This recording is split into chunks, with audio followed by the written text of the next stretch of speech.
Have you ever heard of an emperor who ruled not by force, but by sheer personality? A king whose kingdom was a single city, and whose subjects weren't conquered, but simply charmed. Today, we're diving into the incredible, true story of America's one and only emperor, Emperor Norton I. Our story begins not with royalty, but with a regular businessman named Joshua Abraham Norton. He arrived in San Francisco in 1849, swept up in the gold rush fever, and for a while, he was incredibly successful. He built a small fortune in real estate and commodity trading. He was a respected member of the city's elite. Norton was ambitious, smart, and on track to become one of San Francisco's most powerful men.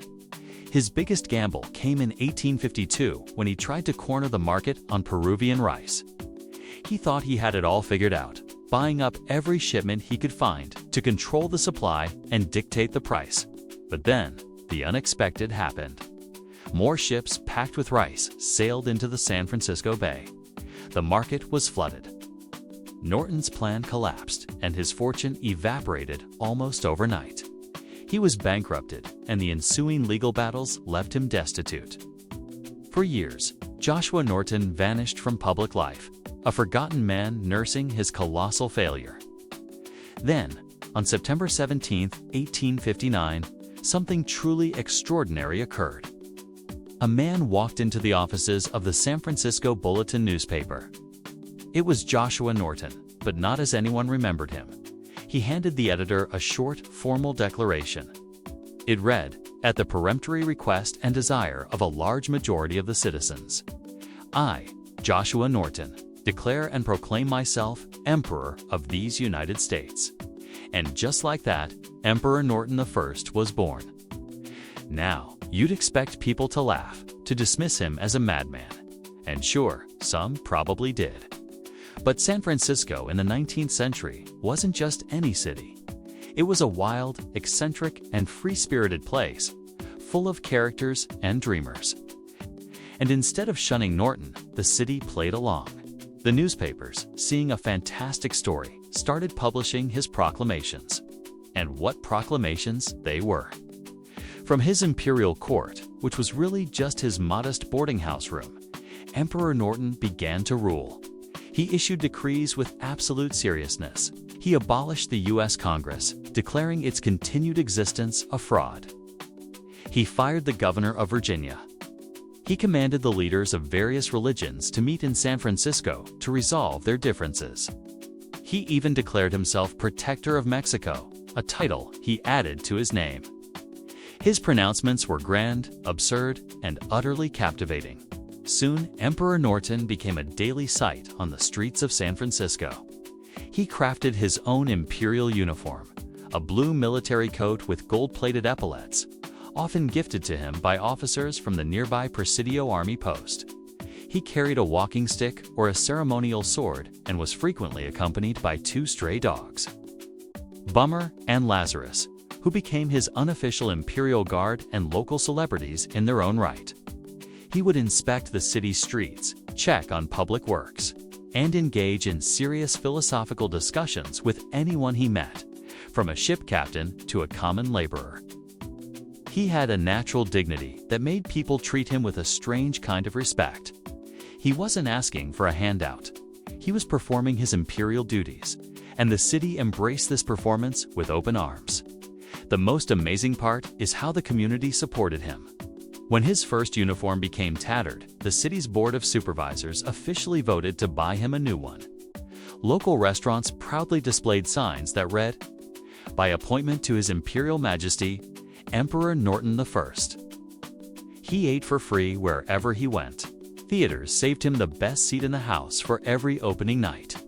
He even printed his own currency bonds or scrip ranging from 50 cents to $10, promising to pay the holder with interest in the future. And you know what? Businesses accepted them. They became a popular local currency and souvenir. It was a citywide inside joke that everyone was in on. This wasn't just pity for a broken man. Norton, in his own unique way, contributed to the city's civic life. His pronouncements, while bizarre, often contained kernels of wisdom and foresight. He spoke out against corruption and argued for the rights of minorities. And most famously, long before it was technically feasible, he issued multiple decrees ordering the construction of a suspension bridge connecting San Francisco and Oakland. He even specified where it should be built. Decades later, when the San Francisco-Oakland Bay Bridge was finally constructed, it was built almost exactly where he had proposed. Many in the city campaigned to have it named the Emperor Norton Bridge. Why did San Francisco do this? Why did they embrace this fantasy? Perhaps Norton provided a welcome distraction from the harsh realities of life. He was a source of entertainment, a living piece of folklore. He represented the city's quirky, nonconformist spirit. He was their mascot, their jester, and their king, all rolled into one. He allowed people to believe, just for a moment, in a world that was a little more magical, a little less serious. For 21 years, Emperor Norton reigned.